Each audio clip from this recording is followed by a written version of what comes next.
Senator Natale. Thank you, Mr President. My question is to the Minister representing the Foreign Minister. Does the government acknowledge concerns by the United States Centre for Disease Control that the current Ebola outbreak is the worst in history, having killed an estimated 3,000 people and with the potential to infect over 1 million people by January 2015, if not contained? Considering the recent comments by the United Nations Ebola response leader, Dr. David Nabarro, in which he describes Ebola as a greater global threat than terrorism, does the Minister accept that we should be fighting the threat of Ebola with the same vigour, aggression and resources as we are currently combating the global threat of terrorism? The Attorney-General representing the Minister for Foreign Affairs, Senator Brandis. Mr President, Senator Natale, I am aware of those observations, and I think to conflate the two is a very foolish thing to do. These are very, very different problems.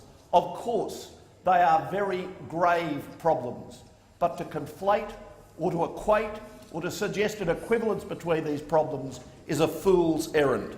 Now, Mr President, the Australian government is making a significant contribution to the fight against Ebola. Australia will provide an additional $10 million to the international response to the Ebola disease outbreak.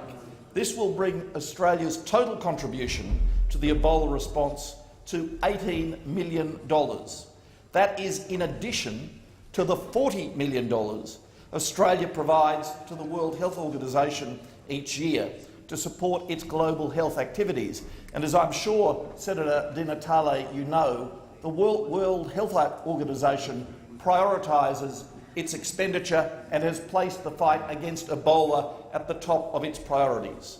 Australia shares the international community's deep concern over the Ebola outbreak and is responding to the United Nations call for immediate funds through a newly established Ebola Response Multi-Partner Trust Fund. The United States is urgently seeking $50 million from donors to meet immediate needs over the next 4 weeks, including for logistics to deliver equipment, materials and supplies to Ebola response operations, establishment and operation of care centres, and care detection and contact training. Australia will be providing the funds I have mentioned, that is the $18 million I have mentioned in special grants, immediately. Senator Di Natale, supplementary Thank you, question. Mr President. You'll also note that the US has now sent troops as well as money to build field hospitals and training centres in Liberia. Cuba is sending over 400 medical staff. China, in fact, is sending a fully equipped laboratory. Minister, what's required here is logistics, troops and medical experts. Why isn't the government joining the international community by putting boots on the ground and providing what's really needed to stop the spread of Ebola? Minister.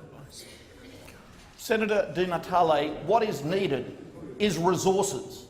What is needed is resources, and it is for each nation, in responding to the United Nations call, to provide those resources in the way that it is best able.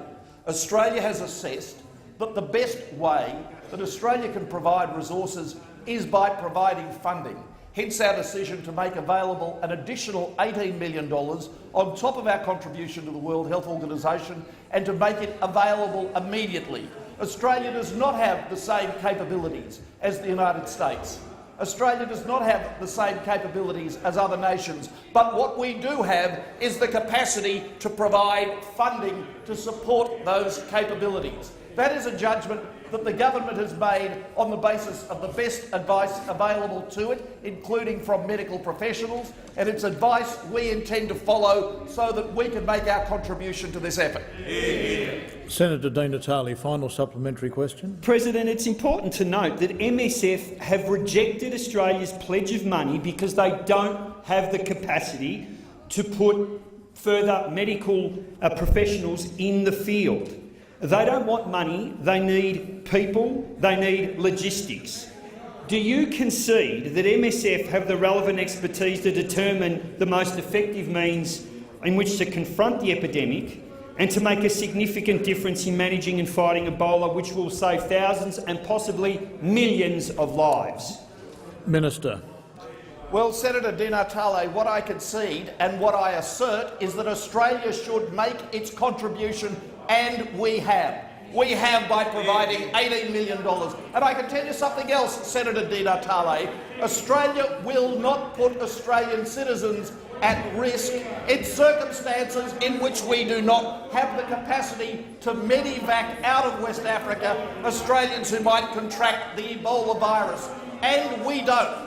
Australia does not have the capability to medevac from West Africa an Australian citizen who might fall victim to the Ebola virus. So what we've decided to do is make a generous contribution commensurate with our capabilities, which is why we are providing to the frontline agencies $18 million of additional money to confront this epidemic. Thank you.